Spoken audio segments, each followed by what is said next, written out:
The Wi-Fi is a little spotty today. Live. What's that? Yeah. Hi, everybody. The broadcast is live. It is. Welcome to Whiskey and Weird. This is part of my Everyday Weirdos series, Volume 3. I have my lovely sister Jacqueline on with me tonight. Welcome to everyone who's joining now via Facebook or YouTube, and to everyone who watches the replay or might be listening later on your favorite podcast app. I appreciate the listens. And if you find what we're talking about interesting, please feel free to share. Although you might be embarrassed to know that, or to claim me as your friend, but go ahead and share. That's what this is all about, right? It's about the fact that we're all weird in our own little ways. If you show up, make sure you say hi in the comments, so we can see who's here, and we can interact with you, because that's what makes it fun. Yep. So again, welcome. I'm glad you're here. Thanks for being here with me, Jacqueline. So tonight, you guys, woohoo! So I'm gonna, just like I did with my daughter last week, I'm gonna let Jacqueline be the taster tonight, and I'm gonna kind of talk her through what that looks like. She's not a whiskey drinker, so this should be interesting, but maybe she'll be one after tonight, right? We'll see.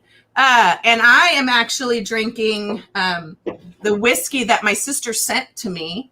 It's a High West whiskey. It's their Campfire. I've actually tasted it on the show. Probably it would have been last fall. I think you sent it to me shortly after I started this broadcast, right, Jacqueline? Yeah. So it would have been one of the first whiskeys that I tried on the show. But I was just telling my sister that I'm not always hugely into the really peaty, really smoky whiskeys, but this one I really enjoy. Many of them, especially ones made stateside, they have the sensation of like breathing in a bunch of campfire smoke, and that doesn't really appeal to me. So this one is lovely, and it has just the right amount of burn on the way down. So I love it.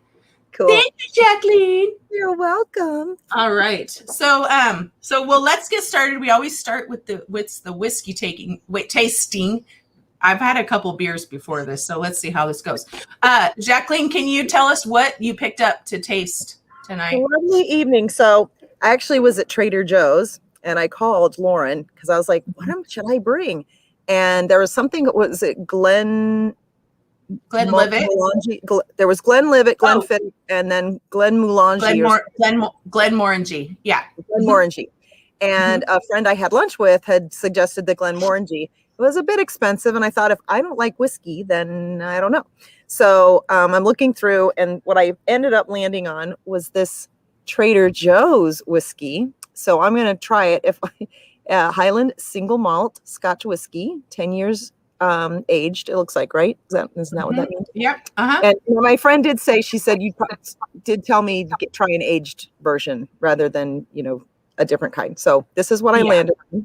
So what do I do with it, Lauren? I guess. All right. So Jacqueline asked me before if she should open it, but it's always best to start the experience right from when you first open the bottle. So okay. You're gonna open it up. Let's watch Jacqueline struggle like I do when I'm opening a new bottle of whiskey on the show. I think there's like a cover on it. Hold on. Okay. Oh, probably. But this is the fun part, Jacqueline. This part I can do because it's kind of like wine. I do. Yeah, wine. There you go. Okay. And then it's even got a cork. Is that normal? Yeah, it means it's good. This one I'm drinking has a cork too. Yeah, okay. Which is good because it does actually, I believe, help to keep it fresher than like other types. So yeah, so really, put it under your nose like that, but also just kind of get your nose as close to it and take a big, good whiff a couple times. Did it burn? Did it burn a little? What's that? No, it's actually very smooth. Do you get anything that you? Sweet toffee. I think that's what it had said. Maybe even a little fruity. Uh-huh. I think that's all in a good direction for me. Yeah. That's I don't great. Like things that are particularly pungent. It's really it's very smooth in the nose.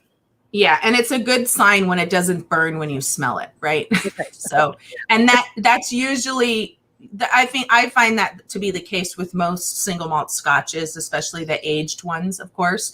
And you know that Highland indicates the region of Scotland where the distillery is, right? So next, what you're going to do is you're going to pour a little into your glass, just like they call it a finger, like about a finger's width, right? Oh, okay. Like Look, we call I it, like use you a silver say, bar give me glass I found. yeah, you can say, give me a finger of whiskey, like in a regular bar glass, and and they'll pour Is that you right? just that. And then what you're going to do is the same thing. You can put your nose down in there and see if you get any different notes or if it's similar.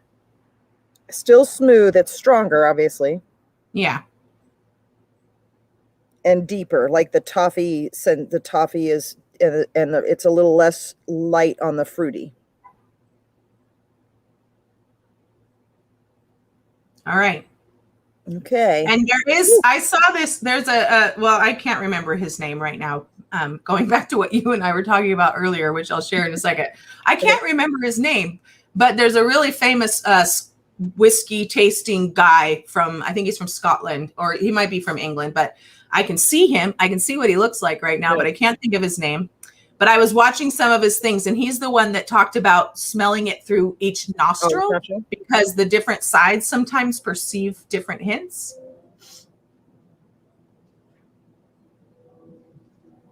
That's interesting. Is it any different for you? Same, but the intensity was different on each side. Mm-hmm.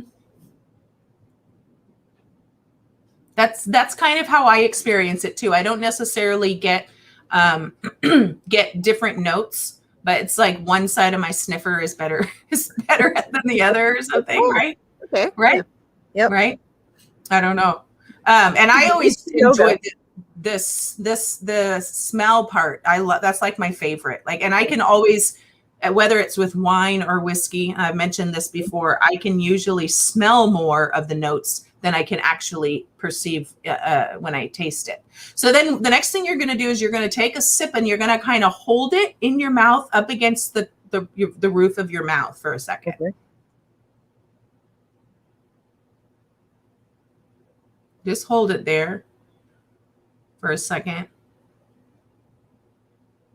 And then you can swallow.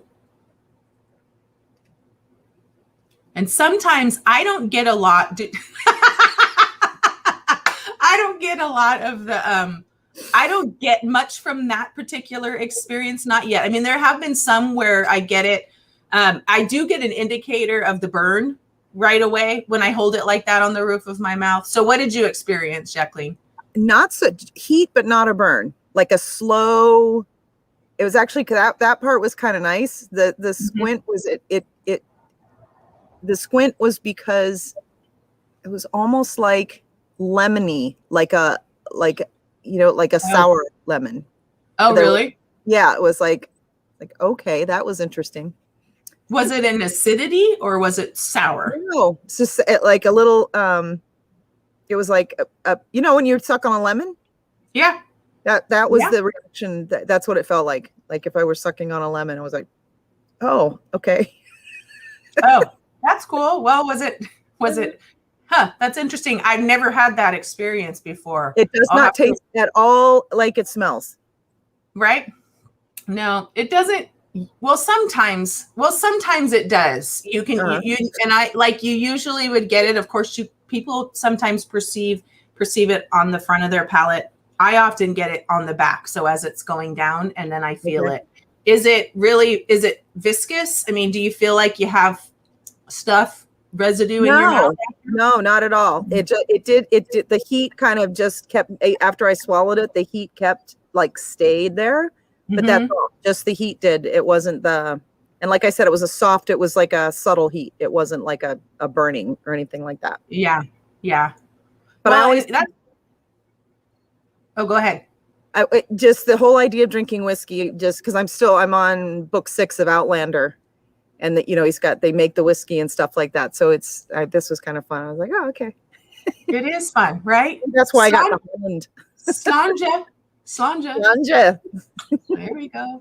Yeah, I will toast to Jamie any day of the week. Yes, right?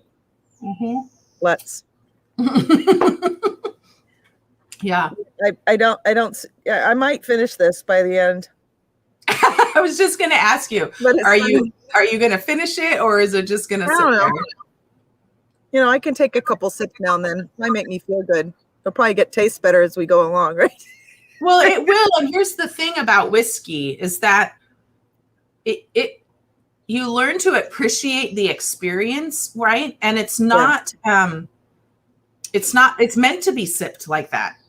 You're meant to just sip it over a course of, time, not like taking shots and stuff.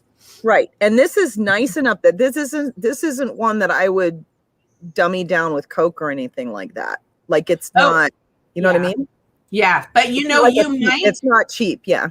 You might appreciate it better, though. It might work better for you to put an ice cube in it, because the water will mellow it out just a little bit sometimes and make it more enjoyable. Okay. And not to mention it takes longer. Yeah. Now, neat is without ice, right? Yes. So neat is how you're drinking it right now. Yeah. Okay. I'll give it a go. All righty then. All righty. Then. So Jacqueline and it was funny when I was talking about how I couldn't remember. Oh, I lost you.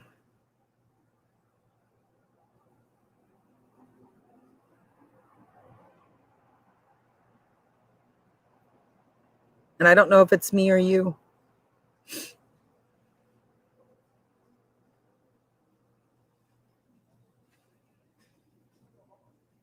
Lauren.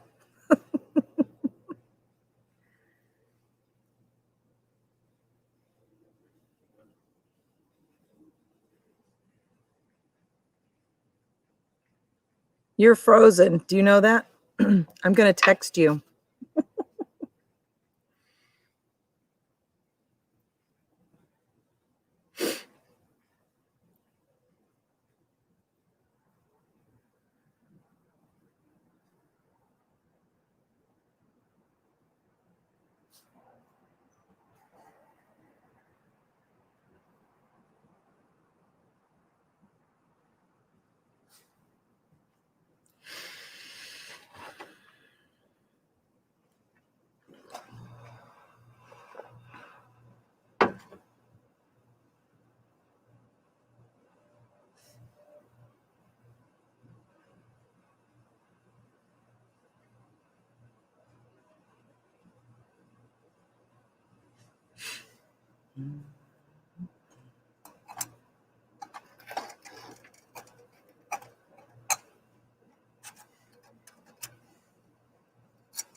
All right.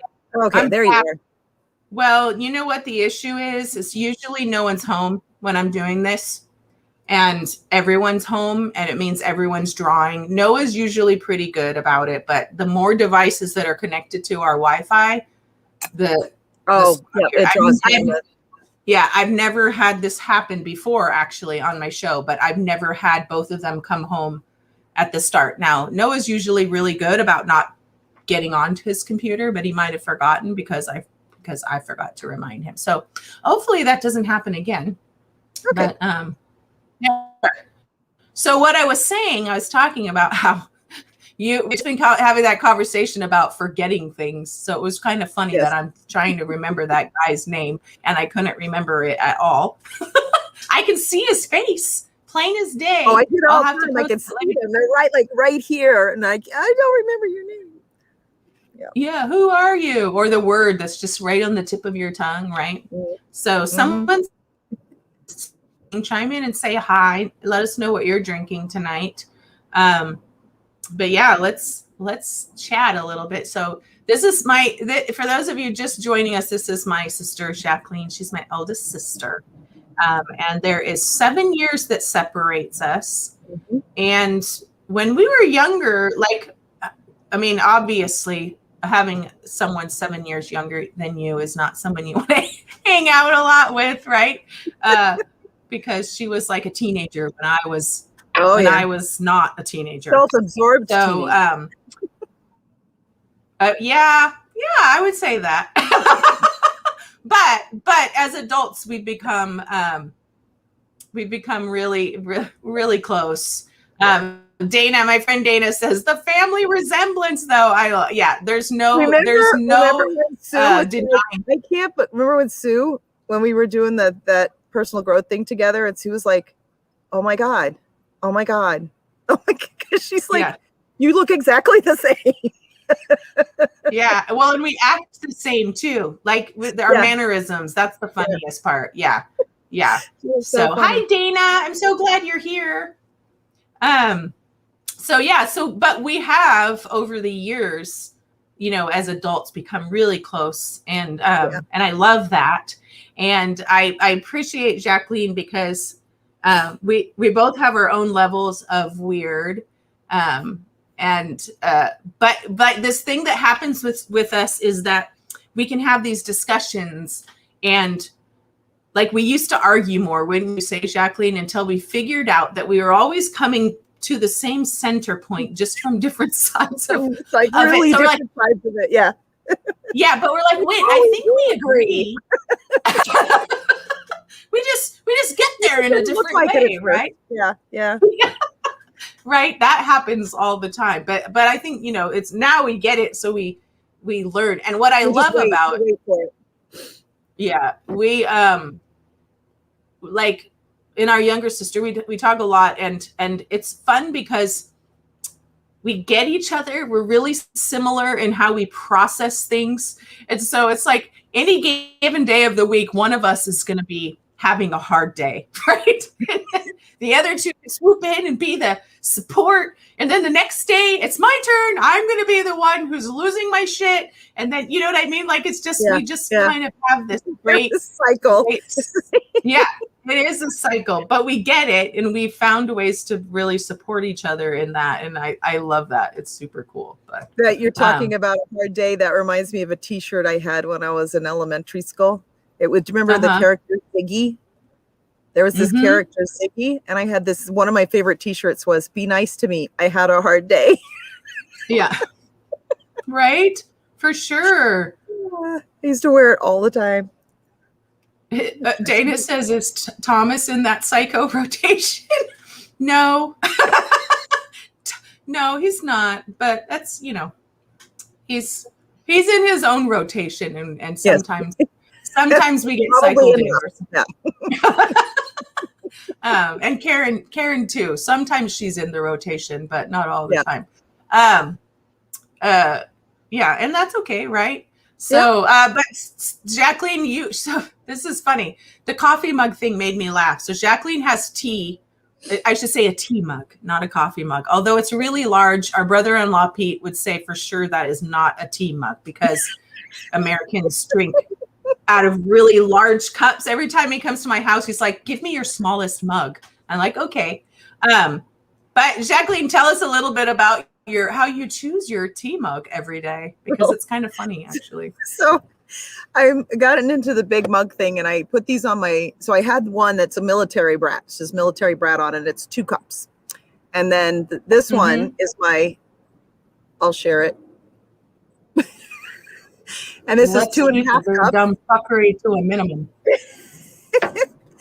And then I have my 3-cup one, which is it has like hugs, and then on the back it says hugs, not Uggs, which I think is really cute. And it's 3 cups. So I just specifically use them in a row. I don't know why. I use my military brat one, and then my dumb fuckery one, and then my hugs one. And I rotate them. I think it's funny. She told me this, and then she was telling me about how she loads the dishwasher in a really specific way. And I said, Jacqueline, you do know that's like OCD, right? A coping mechanism. So then she said, I don't think it's OCD. Like, I don't feel that's what it is. I said, well, have you ever not done it for like 2 or 3 days and seen how it feels? And she's like, I don't think I have. I challenge you, Jacqueline. It occurred to me to do that. I mean, it doesn't really matter, but well, and we all have it. Like the coffee mug thing was interesting because for me, and I think this is really telling about how where you and I are in our lives currently and how we think about the world. So you have this kind of really specific way, very cerebral way, if you will, of choosing your coffee cup. I, on the other hand, let my intuition every morning tell me what cup I'm going to use. And it doesn't mean that you couldn't, you know what I mean? I'm drawn whatever mug, and there's a reason I choose that one. I think that's really funny. But don't you think it's kind of telling kind of where each of us are in our development? It's kind of like, right. Like, and it's not that I'm not intuitive and that I don't use intuition with things, but I'm definitely more heady about stuff. And more come at things from like the psychological perspective, whereas you come from more of the transcendent or what's the right word? Mystical, spiritual, kind of mystical, spiritual way. Yeah. And not that I haven't, you and I have talked about that. I got into that a lot in college. And where I actually wrote down, I was remembering like some of my experiences the other day, some of my weird, I go through that. I like to immerse myself in stuff, kind of feel it and wallow around in it for a while. And then I'm like, okay, I get that. And then I move on to the next thing. So tell us a little bit about what you were into in college, if you don't mind. Oh, no. I actually wrote it down. I was like, I got to tell her about this. And because I don't remember. So there were a couple things. So when I was there, one of my roommates was Wiccan, and somehow we fell in with, there was a coven. They weren't part of the school, but for some reason we got to know them. So I didn't become part of the coven, but we used to hang out. We used to go do things with them. And that was one of my first experiences with the Ouija board. And we were in a room and they salted the room. They did all the things and we're sitting in the room and something happened in the room. The temperature in the room just like took a nosedive. And I was like, okay, wow. This is interesting. There was another young lady and I remember because there was a group of us and we figured out there was a ghost in Loretto, somebody who had jumped or something like that. And somebody looked it up and something like that had happened or something, or we couldn't figure it out or anything, but we were all picking up that kind of stuff. And my friend was like, I don't know how to turn off the voices. I'm like, well, you can just turn off the voices. Stop listening to them. But this is the same friend that I went to visit Uncle Tommy at the time. And they lived in a house, and there were a lot of ghost stories about somebody. I remember Aunt Donna told us that they came home one night, and the phone was ringing and ringing and ringing, and they picked it up, and the neighbors across the way were like, "What are you guys doing over there?" And they're like, "What are you talking about? We just got home." And they're like, because there were like lights like everywhere, and they're like, "Oh yeah," because they would literally like sit in their bedroom and these lights would drop out of the ceiling, go down through the floor, cycle through. I think the kitchen was below their bedroom, and then cycle over to the living room and then up the stairs and back, and they'd start circulating. And she said, wow, that, yeah. And they would these lights would it was like they would just dance around. Well, they came to find out that, and then Tommy was telling us about how, and Donna confirmed this, that he would just sit and have these conversations. So they had this little stairway. It was like a couple of steps and then a little bit of a landing, like a foot or two up. And then the rest of the staircase, it reversed and went back up. And Tommy would have these conversations with this woman on the landing, like long conversations. And Donna would watch him, and she was blonde, buxom. It turned out their house at some point, or another building on that site, had been there'd been a whorehouse there. It had been a whorehouse, and so that was the energy in the house. And my friend I was using my tarot deck to talk with them, and we were going back, and the what I picked up was that they were just laughing at her because she was a virgin. I was totally not a virgin. But what? You weren't, Jacqueline? No way. Lord, if there, I had some weird times. I look back on it now and I think I was looking for something that I wasn't finding. But anyway, you know how that goes. Yeah. Looking for love in all the wrong places, kind of thing, right? But yeah. So we just, there was that instance, and I'm trying to. So there were just like, lots of things. Like those were some of the ones that stood out for me when I was at school. So and I like got to this whole phase where I had the, this haircut and I wear black and it was fun. I remember. So I just going to chime in and say the Tommy she's referring to is actually our uncle, our mother's youngest brother. And he, I didn't get to spend as much time with him, of course, as you and Karen did, because you both went to school there in Missouri where he lived. But I understood from the stories you've told, and also what our cousin Tim has told about his awareness. I mean, clearly this is these abilities are very, really strong in the family. And it was something that he dealt with on there, or dealt with a lot. So that's pretty fascinating, actually. So yeah, that's pretty cool though. So did you ever consider joining the Wiccan? Joining the coven, becoming Wiccan? Not exactly. No, I think I just was interested in learning about that. The other one that I explored was the Tao, because I read the I Ching while I was in school. Yeah, and it was more what it did for me was, I'm very big on looking at connections and parallels and things, and that's really what I picked up was all the parallels with my Catholicism, and then it all kind of melts around for me. So even though I still go to church, I sing at church. Once in a while I'll just go to church, but really I sing at church because that's what we did, right? That we grew up singing at church. And so I always say it's not church if I'm not singing in it. And but I bring all of that awareness into my faith practices and stuff like that, and see beyond some of the dumb fucking that is a humanity in the Catholic Church. Yes. Yeah.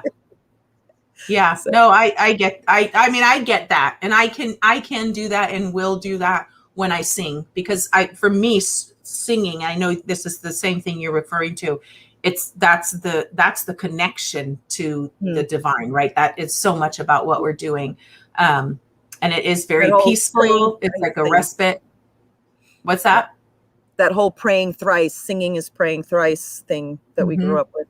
Yeah. Yeah. Yeah. So I always have that when I do choose to go.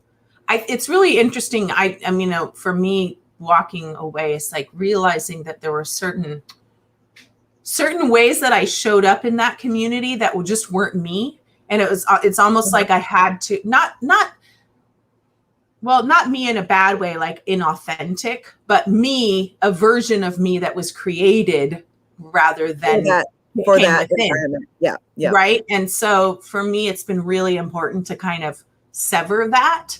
And, and I can't say that I'm never going to go back to church. I will. I try to never say never, because I think that's a ridiculous word. Yeah.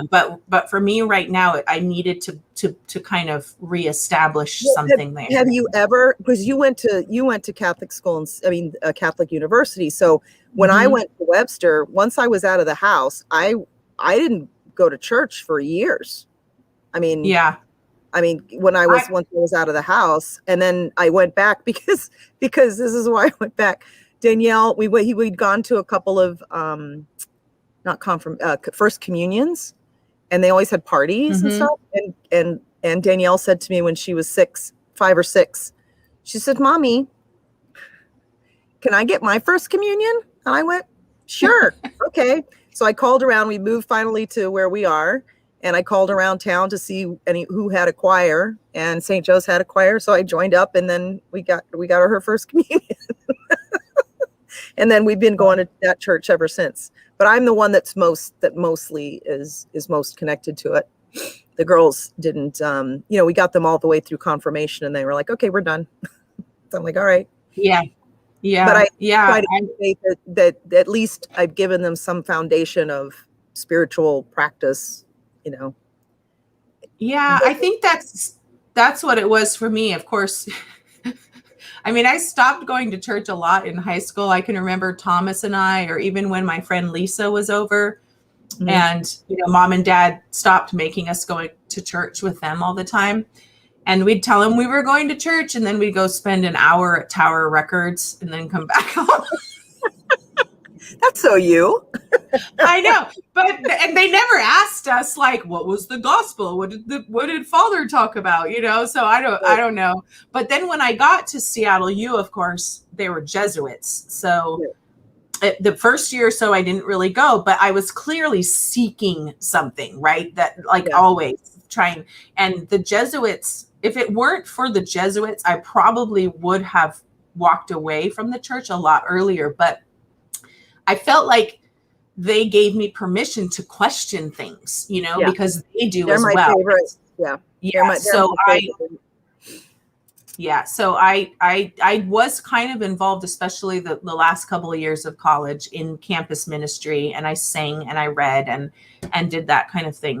But I think it's always about really seeking. I think some of us seek that more than others because we're really more aware of that connection, and we're trying to figure out how to do something with it. So, And even this being involved with as much as I was at my own church, particularly with the youth, was more about trying to create a space where, God or Jesus or whomever could be to those children whatever they needed it to be. So, I got up there and you know what I mean? Like, I was never one to preach Catholicism, but I acknowledged that these were kids who believed in God and believed in Jesus, and he was important. And what does all that mean? And so, I think that was okay to be able to do that. But I think people perceived me as being much more Catholic than I was because of how involved I was with the things at my church.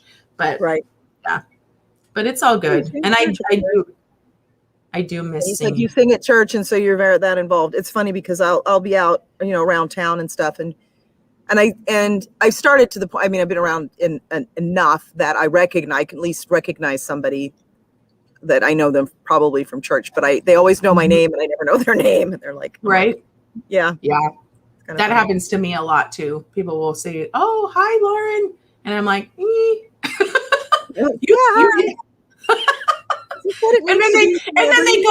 then they go, "Will you sing the Ave Maria?" And I'm like, "No, because we're in a grocery store."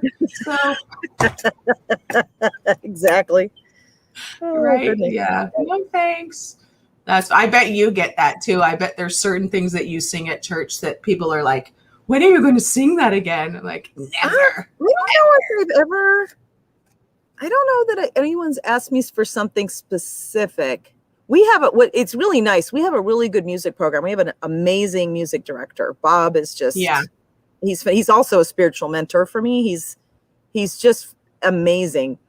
And I let him direct, like he puts me on the pieces that he knows my voice will do, or he'll invite me in for a funeral. We just did a funeral where we sang things, the pieces that were requested. It was so much fun because we did at the end, we did the Lilies of the Valley, the Amen.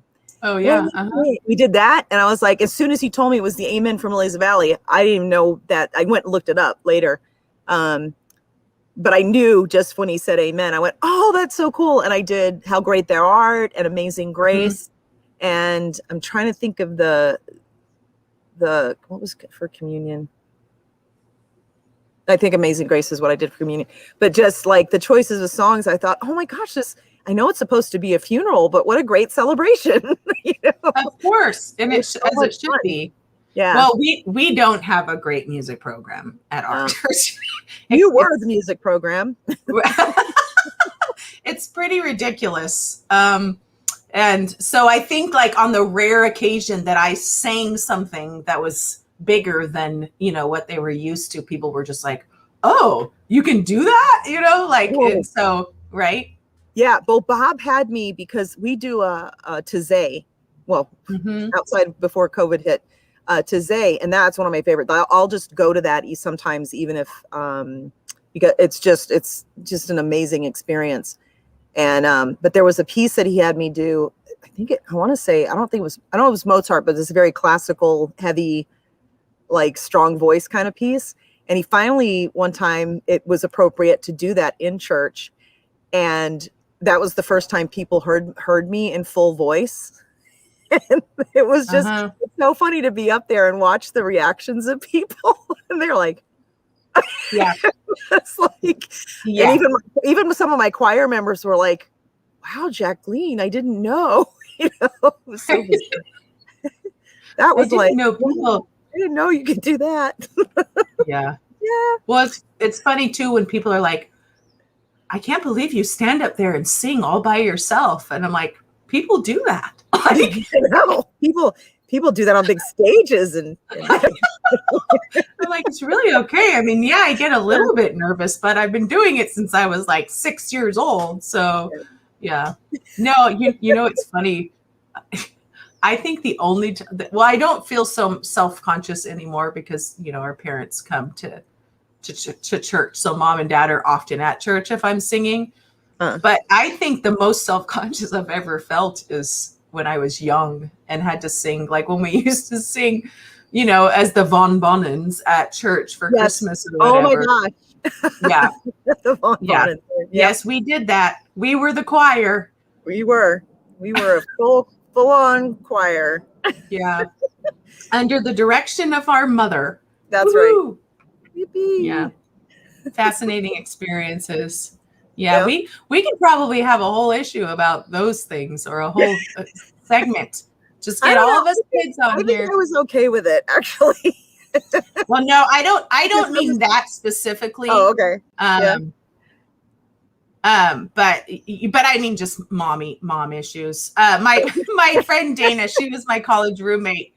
She says, I always loved here. I'm going to put this up because it's funny how you forget stuff, right? She says, I always loved when you used to turn songs into loud singer songs.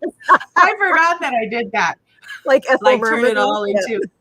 Well, I will do that, or I'll put on. And I was actually doing that with Emily the other day. Or I start singing in my Brunhilde voice because, That's so funny, Dana. Thank you for reminding me about how dumb and weird I was in college. But yeah. Oh, speaking of dumb and weird in college, when I came to visit you that time, and you were like, we're going to have a 40s party. And I was like, what the hell is a 40s party? And we thought, does everybody dress up like they're in the 40s or something? And you're like, no, we drink 40s. And I'm like, what the hell is a 40?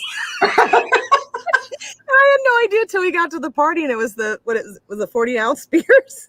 And I think that even that night, I don't know if it was that night or you just told me that people ended up naked running around. I think it was that you just told me that had happened at one or something, because I don't think it happened that night. But I don't know, because it pretty much happened at every single one. Somebody was naked. Somebody was naked.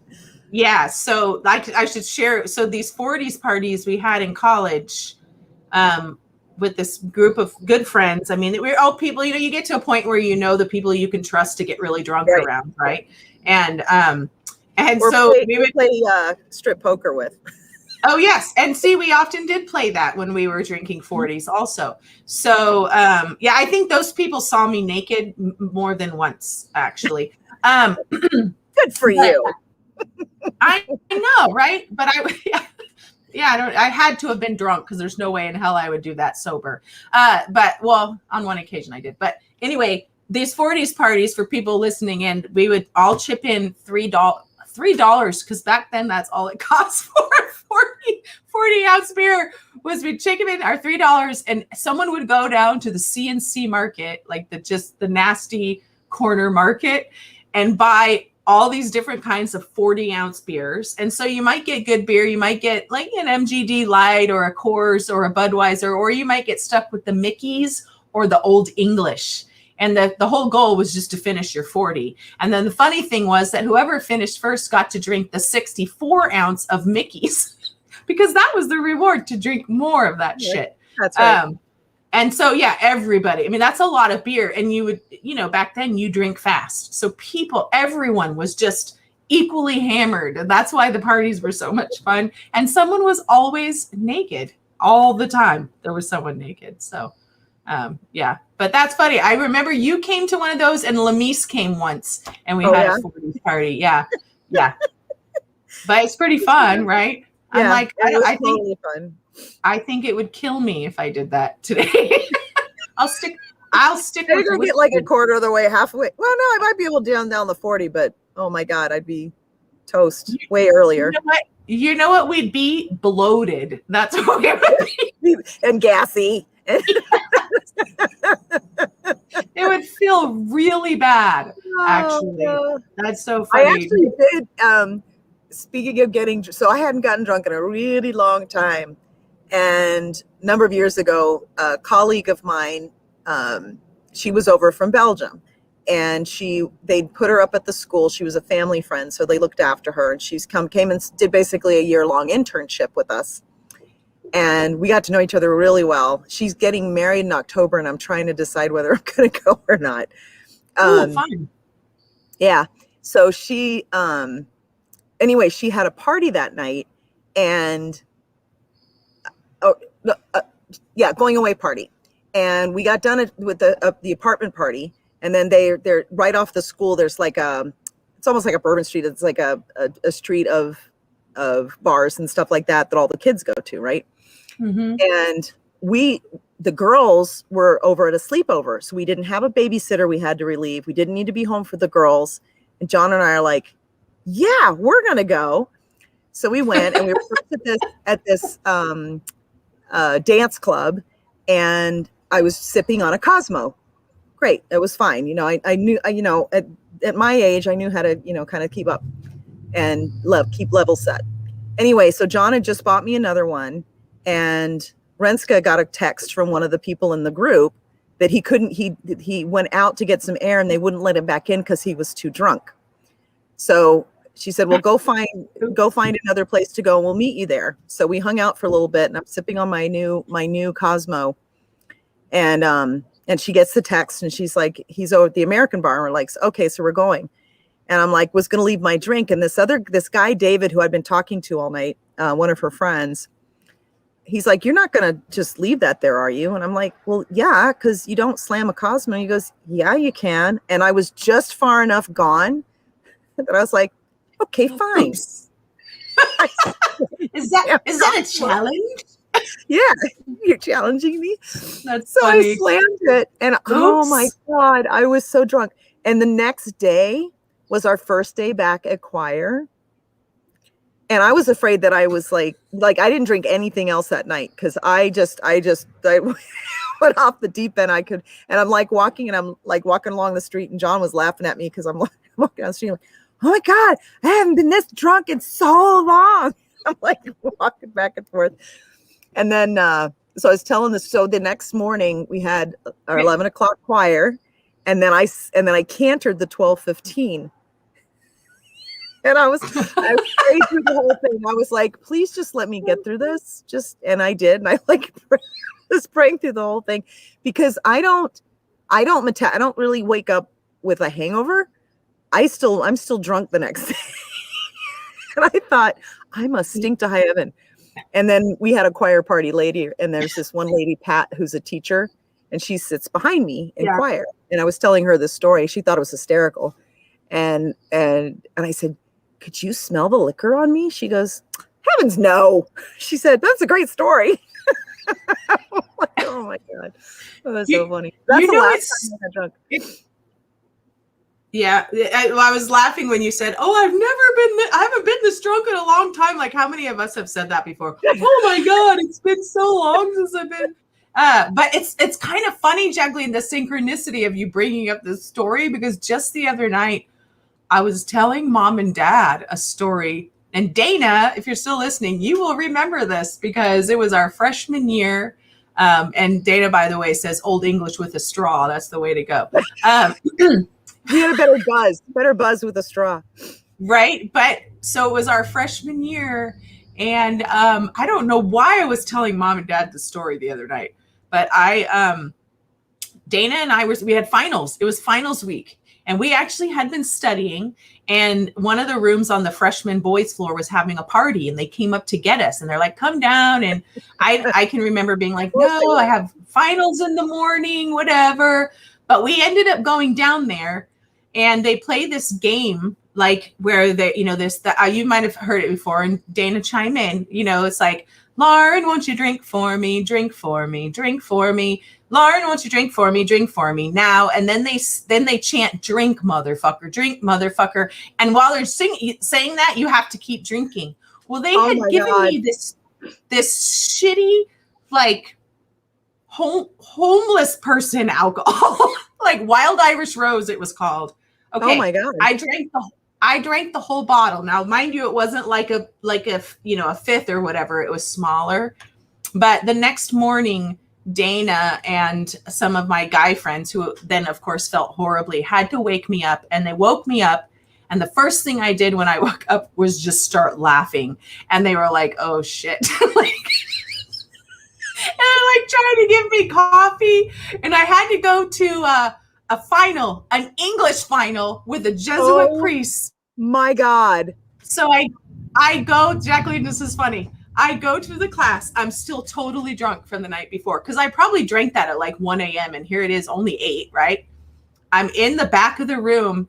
The priest comes in. I can't remember what his name was, but he reminded me a little bit of Norm from Cheers. So when he walked in the room, guess what I did? I jumped up out of my seat and went, Norm!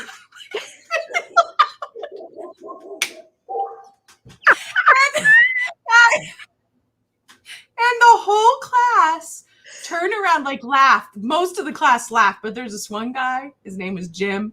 He looked at me horrified, like, what the hell have you done? Well, I got a B+ on that exam. So like I told mom and dad, I probably should have taken more of them. Totally wasted. But yeah, it's funny that you bring that up. So I know. And I did smell awful, because then I went to choir. We had our choir final, which was really kind of a debriefing after the concert.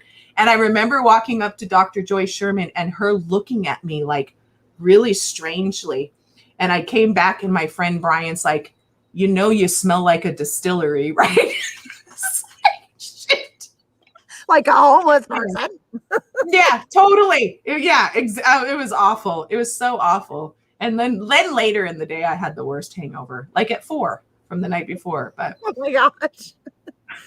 Yeah. Yeah, it's just funny that you brought that, because why would I be telling mom and dad that story? What a weird thing. Well, had you been drinking? Were you drinking? I had a couple glasses of rosé, but I also had a ton of ribs and mac and cheese. So I don't know. I don't know how it came up. It was funny though. Your dad told one of his stories. I don't know. Yeah. But it's good to know you know what I'm talking about, where you're like, oh shit, I have to get up tomorrow morning. Right. And I kept saying that. That's what I remember now that I kept telling David, I have to sing tomorrow. I can't slam this. I have to sing tomorrow. He's like, come on. It's like, fine. Succumb. I know. All it takes is a little bit of alcohol to succumb to peer pressure, right? Yep. That's really funny. That is really funny. Oh, those were the days. They were. And it's fun, like, just to share those things, because of course when you experience those things, I wasn't even close to experiencing those things. Oh right? No.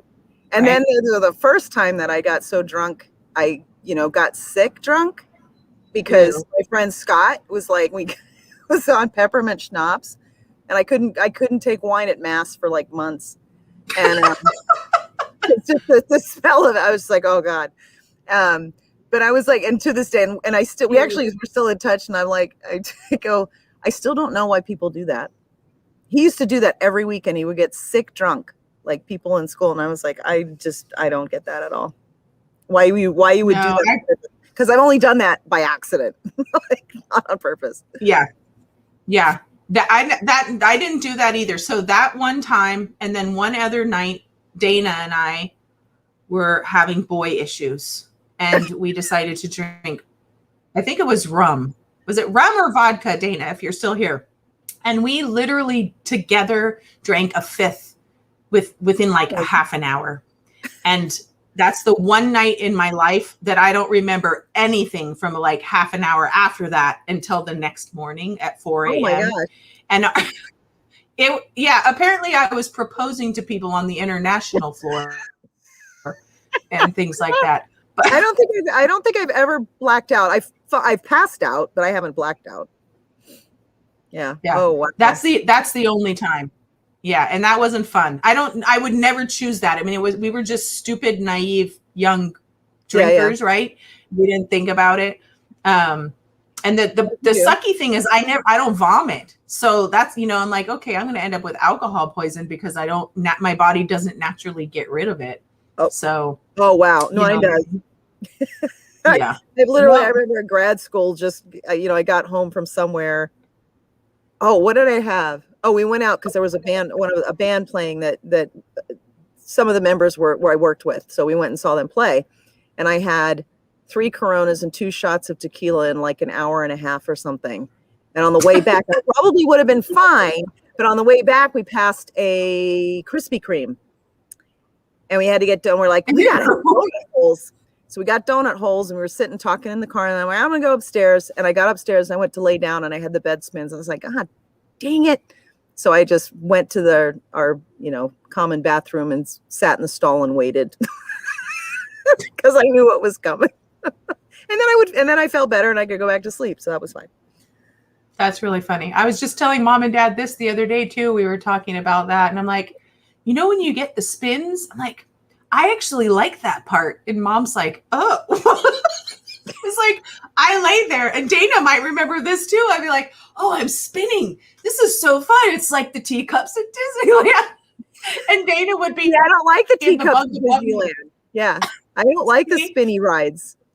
Oh, I totally do. I like the things that go fast. And I don't mind going around, but I don't like this around. This around I'm okay with. This around, no. I can't do that anymore. But when I was young, I loved the whole spinning crazy. So it's just something I didn't know about you. Okay.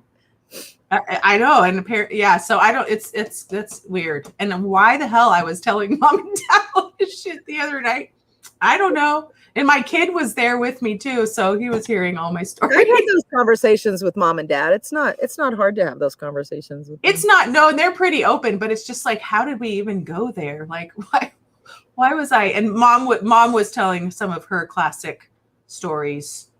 About like the time she was sitting on Tommy Graves's lap smoking a cigarette. I'm like, I wish I knew that version of my mom. Right. Yeah. 100%. There's like a picture of me with a cigarette and when I was living in Atlanta, there was, I think Thomas was with me and I think we were sharing a cigarette then. Oh yeah. Oh yeah. And the girls were like, they said they were going through the photo album. They're like, is that you with the cigarette? I'm like, yeah. You smoked? I said, not much, just once in a while. And somebody happened to get a picture of it. So, oh, well. Yeah. We call it social smoking. That's right. Certain. Well, for a while, I liked the combination of a beer and a cigarette. There was something there was this guy that I liked, a friend of mine in high school, and he smoked. And when I kiss him, I always liked the taste of the beer and the cigarette together. And then I just liked beer and cigarette for a long time, but it got to a point where it didn't balance out. Like I couldn't smoke if I wasn't drinking alcohol because it would just the nicotine. I didn't like the rush of the nicotine, so I'd have to balance. I always have to balance out with a beer, and then it got to the point where I couldn't drink enough to balance out the nicotine. So I was like, okay, forget this. I'm not doing this anymore. Yeah, the same. I also found that being a singer.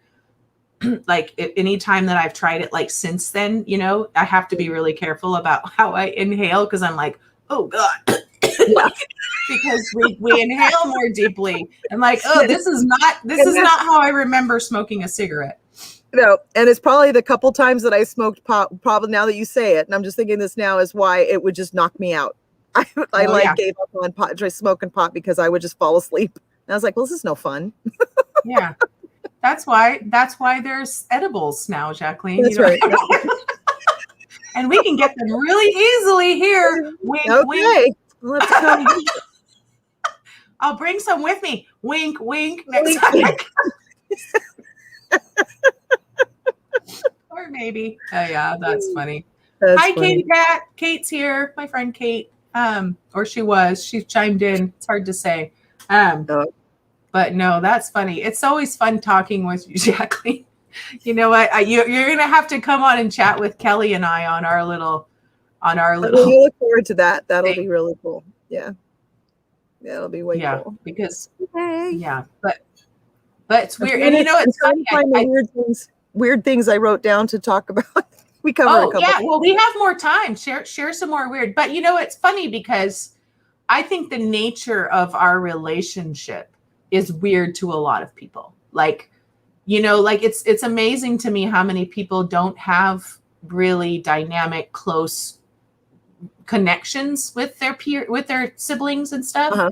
I mean, and you know, I talk about like my friend last night when I was talking about how I wake up pretty much every morning and spend the first half an hour listening to audio messages from you and Kelly. Well, I wake up and it's, you know, because she starts it. She gets up in her day, and then I get up next, so then you get up. So yeah, and then I have to ground by the time. And I love how you come and you go, "What Jacqueline said," and then right. And he was just like, it's really cool that you guys talk to each other that often, and we really do. Yeah. I mean, we're so far away. Yeah, social media is so great for that, right? Like, there are friends that I've stayed, like the story. You probably heard this before, but when I was little, I wrote this paper because we had to write something about, you know, if you had an island, who would you have on your island? And I was like, well, I'd have my friends and my family, but they need their family and their friends. And then I was like, and I came to this realization, and I think what I wrote in my paper was I would never have an island big enough. Yeah. So when Facebook came along, and I went, oh my God, my island, I can be with all my peeps, and they can be with their peeps and their families and everything. And I love it for that. I just, and I've reconnected with people I thought I would never, ever talk to again. My friend Laura Graves tracked me down, and she was probably my first best friend ever. And it's so cool. So cool. It really is. And I love being able to see the positive perspective of that, because so many people have such a negative, but it is what you make it. I found Facebook is what you make it.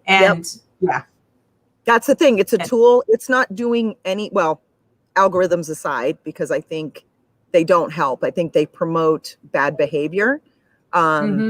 But it's bad behavior that they're promoting. They're not creating it. It already exists. Basically. Yeah, it already exists. So social media really just exacerbates all of our social ills that already exist, in my mind. I agree. And I have had people that I've reconnected with. There's no way that I would have ever been back in touch with these people, ever, you know, and especially people from me when we lived overseas, because I was a little kid, you know, I was young. So I think it's different when you're in high school. You have the depth of your relationships is a little different, but I've been able to connect with people, or even people from high school that I probably wouldn't have thought about, you know, or been able to reconnect with. So I love it. Yeah. It's super cool. Well, I was going to, the first two things I had on my list were, when I was in high school, I went to bed one night and I was absolutely just scared to death that I was going to die. I just had this sense of impending doom that I was going to die in my sleep. I don't know why. I don't know what triggered that. I just remember I'm like, I'm going to go to sleep. I'm going to die. And something happened. It felt like I did. And I was like rushing toward this, like that whole pinpoint of light thing. And I got, the more closer I got to it, this like hand came out, like a robed hand, all in white, and like touched my forehead, and it said, "It's not your time yet." And all of a sudden I was like sitting up in bed going, what the hell just happened? But at the same time, I was like, it like felt this like incredible peace. And I was like, oh, okay. And then What was the other one? Oh, and then I had an out of body experience at a U2 concert. And when I hear that, I'm trying to remember the song I think it was Red Hill. It was one of them with an ambiance, and I just started like leaving. I was like, what is going on? I knew what out of body was, and that's the only time that I've ever had that.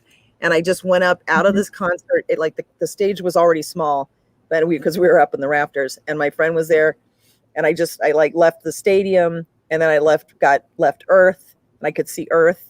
It was so bizarre, but it was like the coolest thing. I was like, this is so cool. And then by the end of the song, I was back, and I said, I should go back now. And I went back, and it was that's the only time I've ever had that. It was so cool.